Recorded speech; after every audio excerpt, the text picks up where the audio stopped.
Hi everybody, we're going to be solving rational and radical equations in this screencast.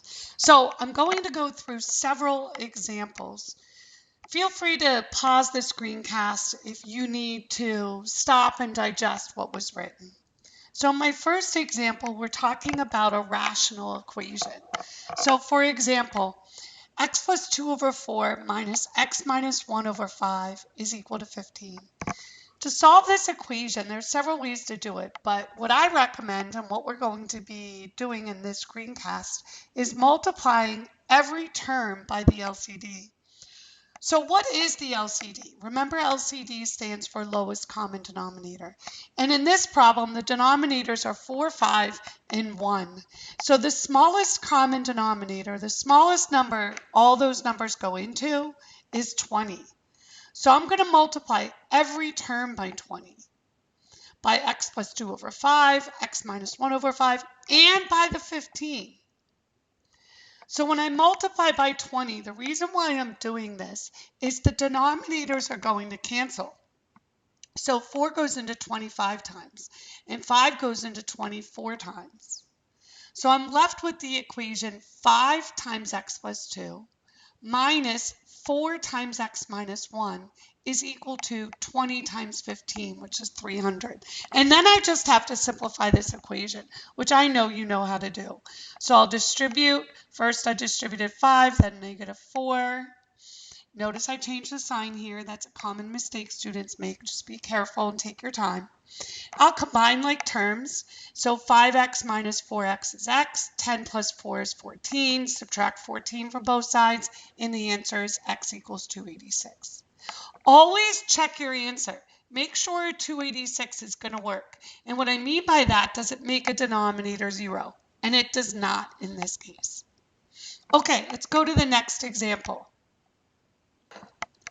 In this example, we have three fractions, actually. 3y plus 5 over y squared plus 5y plus y plus 4 over y plus 5 equals y plus 1 over y. So just like before, we want to multiply by the LCD. Well, what is the LCD in this example? It might be best to factor the denominators. So if I factor the denominator, specifically the first one, y squared plus 5y is equal to y times y plus 5. And then hopefully you can see that the common denominator is y times y plus 5. And that's what I'm going to multiply by every term. And when I do that, the denominators should all cancel.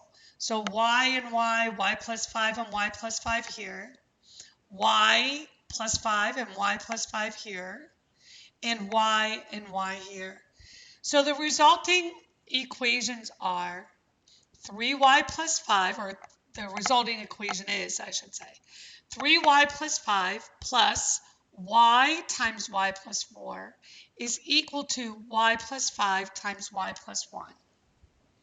So what I'm going to do now is just finish multiplying that out, combine like terms on the left, and then I'm going to combine like terms. I'll put all my y's on the left side and my constants on the right. So the y squareds are going to cancel. I'll subtract 6y and then subtract 5.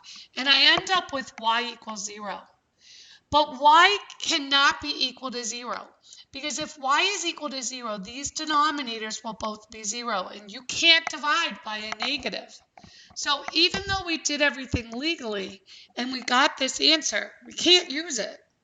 So this equation has no solution. All right, switching gears to radical equations now. So the square root of 4x plus 1 is equal to 3. To solve this, we're going to square both sides. When we square both sides, we end up with 4x plus 1 on the left and 9 on the right. And then we just have to simplify that equation, which I know you know how to do. 4x equals 8, x is equal to 2. But don't forget to check your answers. You got to plug that 2 back into the square root problem to make sure it works. So if I plug 2 back in, I get 8 plus 1 is 9, and the square root of 9 is 3. And that did work. All right, one more example here. So the square root of x plus 7 minus 1 equals x. We want to square both sides, but we can't do it yet. We have to make sure that we have the radical by itself, or the squaring gets really messy. So in the first step, you'll notice I added 1 to the right-hand side. Now I'll square both sides. And when I square both sides, I end up with x plus 7 is equal to x squared plus 2x plus 1. Did you get the middle term? Because a lot of students miss that. They think x plus 1 squared is x squared plus 1, and it's not. So make sure you're checking for that middle term. And then I'll simplify this, setting it equal to 0. This is quadratic. I think I'm going to solve this quadratic by factoring. So it factors into x plus 3 and x minus 2, which means my solutions are negative 3 and 2. But you have to, I can't stress this enough, you've got to check these answers. Because if you plug negative 3 back in, it doesn't work.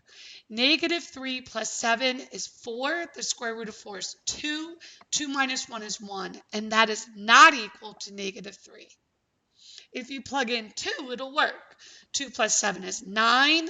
9 minus 1, the square root of 9 is 3. 3 minus 1 is 2. So 2 works, but negative 3 does not. All right, good luck. Email me with your questions. Don't forget to isolate that radical before you square both sides. And most importantly, always check your answers.